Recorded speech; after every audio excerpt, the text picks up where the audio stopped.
And I think that it's not as much been for me.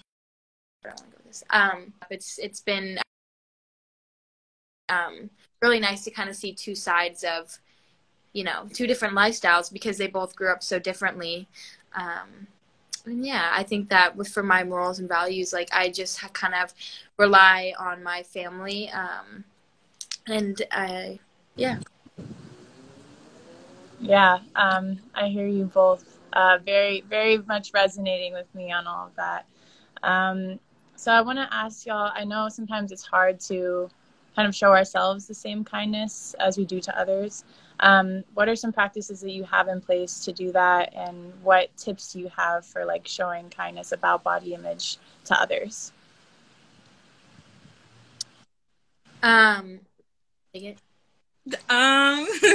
Okay, yeah, I can go. So something that I like. I don't mind it. Okay, well, it's okay. I'll just go. Because it cut off. But yeah, something that I like to keep in mind is that, because just the I guess the wording of the question is, the same kindness that you give your friends. So when I was thinking about like how I would want to talk about that, I think it's more of just like building a relationship with your friends takes time and takes the effort and takes the motivation. And that's the same kind of energy that you need to put into your body. You need to understand that it's okay. You're going to have those both good and bad days, but that's innate human nature. And so something that I like to just think about is keeping that same energy. I'm all about, being positive and helping others and being a good resource for people, but also I need to carve out that time for myself, and I need to make sure that I'm doing what makes me happy. Because once those two things align, like I've mentioned before, then it's really just going up from there. And I think that's the most important thing. I don't think that I can be my true, authentic self if I'm not treating myself with the absolute and most kindness, because then what I'm putting out would be fake, and that's not who I am. Definitely. I agree with a lot of that.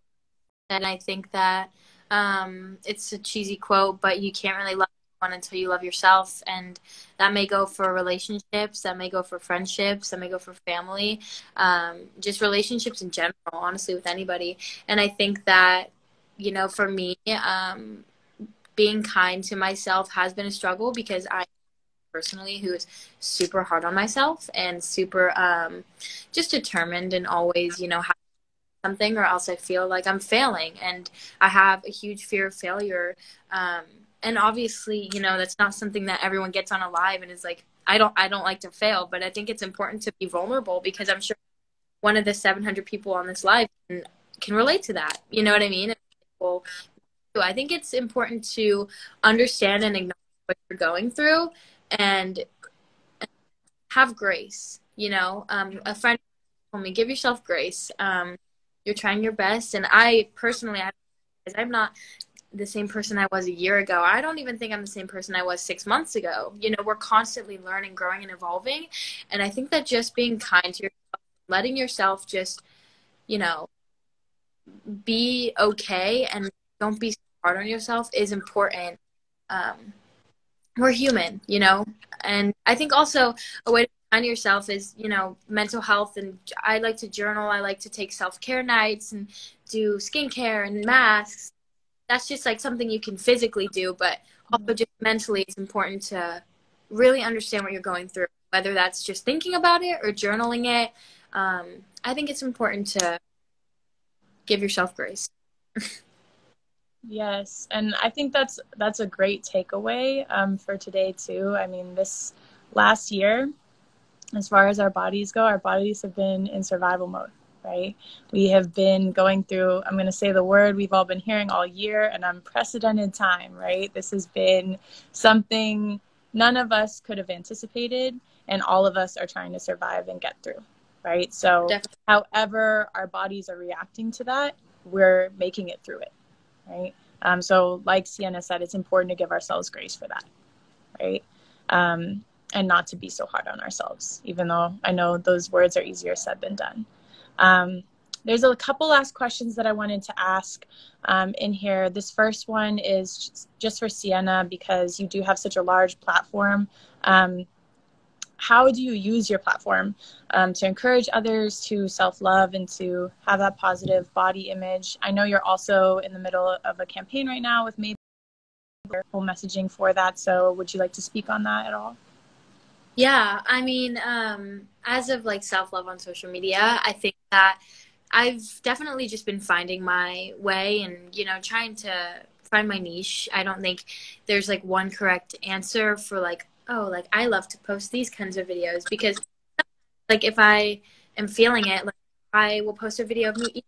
Maybe a few days ago I had a struggle like finishing a meal, or, you know, I'll post like, hey, remind me that you're special. I posted a video today that was something I needed to hear, you know, where I just said, you know, stop settling, like go out and do that thing that you want to do. And I think it's just important to what I do is in myself. And I just try to think maybe somebody else has this exact problem, and because I can feel it so deeply because it's what I'm feeling, what advice can I offer to others, you know? Yeah, I think that just being vulnerable also, and some days I want to post me looking my worst, and some days I don't want that out there. I want to look good. I want to feel good, and I want to like what I'm posting. But it's difficult when people are like, "Oh, we had it's good." And it's I just don't think you can ever please anyone, and I just my gut, you know. Yeah, I love that. I love how you also spoke about your social media isn't just a highlight reel, right, of all of the like great and fantastic moments, because sometimes it really feels that way, and a lot of times it is that way, right? These are the best things that happen. Sorry, I can't hear you that well. Go ahead, Sienna. I feel like you were trying to talk No, there. you're totally good. Yeah, no, I definitely think social media is a highlight reel, and I don't think anyone, any influencer or anybody that's on social media can give their full, like, Mm-hmm. I don't know how you would explain it. Like, there's a highlight reel, but then there's also the things that I try to post as well that are like, I guess like low light reel. I don't even know how you would say, but like things that like people wouldn't normally post.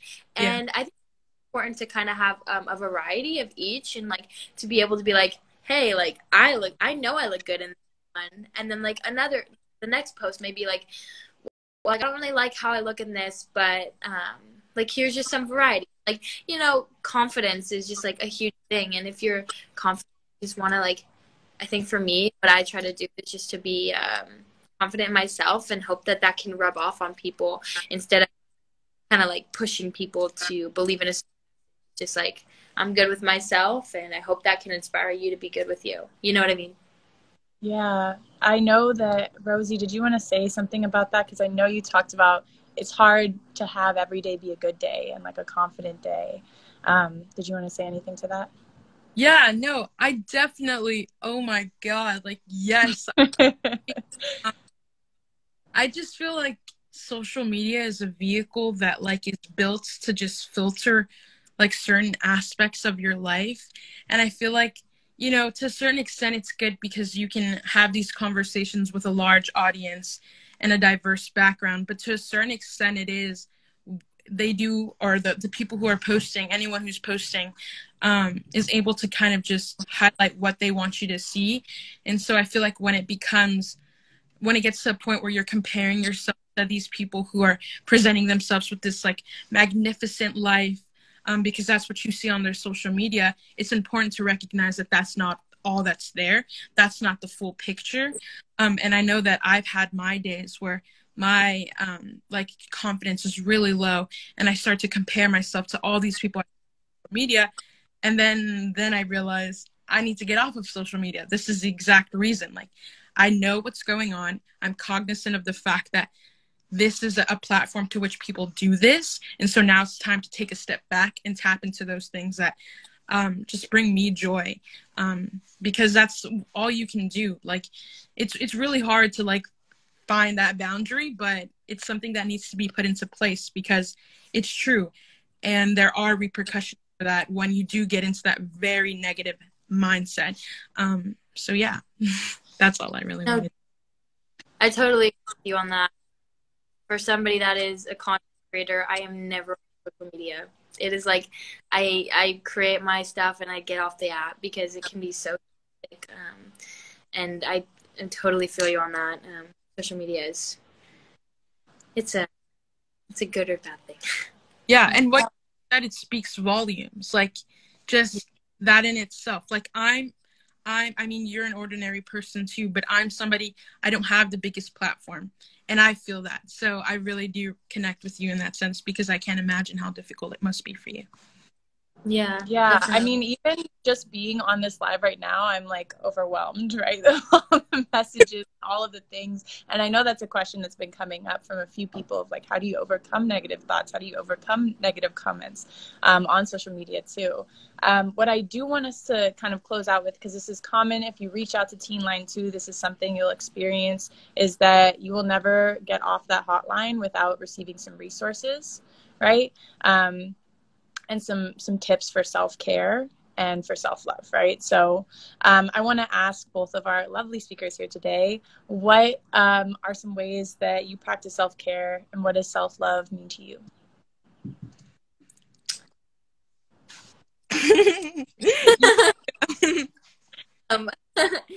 I personally like to practice self-care. I'm a talker. I love to just talk to people, and if I'm going through something, my friends know about it because I will not shut up about it until I've finally coped through.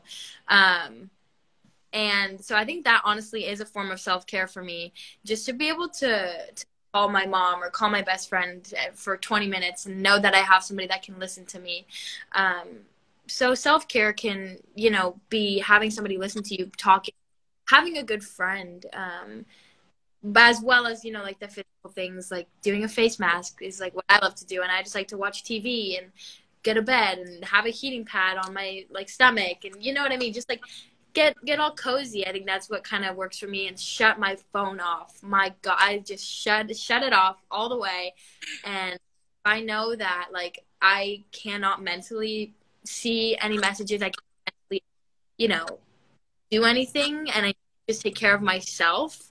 I honestly think that the most important thing is just get this thing like away, because it can really just like interrupt, the flow that you have going and the energy. And as you said, Rosie, you said in the very beginning that you like are a strong believer of receiving the energy that you put out. And I think that, just trying off and writing some affirmations and just really getting in tune with your self is, one of the best forms of self-care.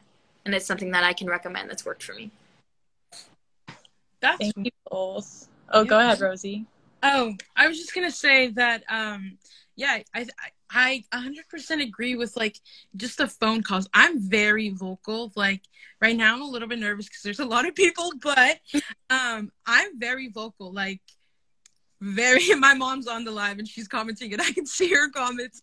But like she's my friend, and so it's always just been me and my mom. And so if I'm having to go through something and I'm like stuck, I'll just be like, Mom, like please just tell me what to do, even though she's like, I can't tell you what to do because that's your situation, but here's your motherly advice. And so self-love is subjective, and it could look entirely different for anyone, but I think it's just understanding that this is something, well, at least for me, it's not something that happens magically, because I'm still working on it.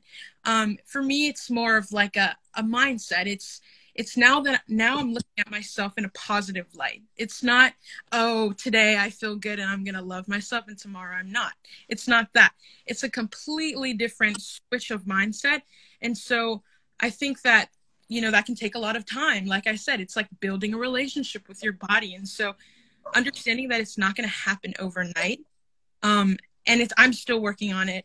And so, just knowing that like the second you realize potential, you stop caring about what other people think.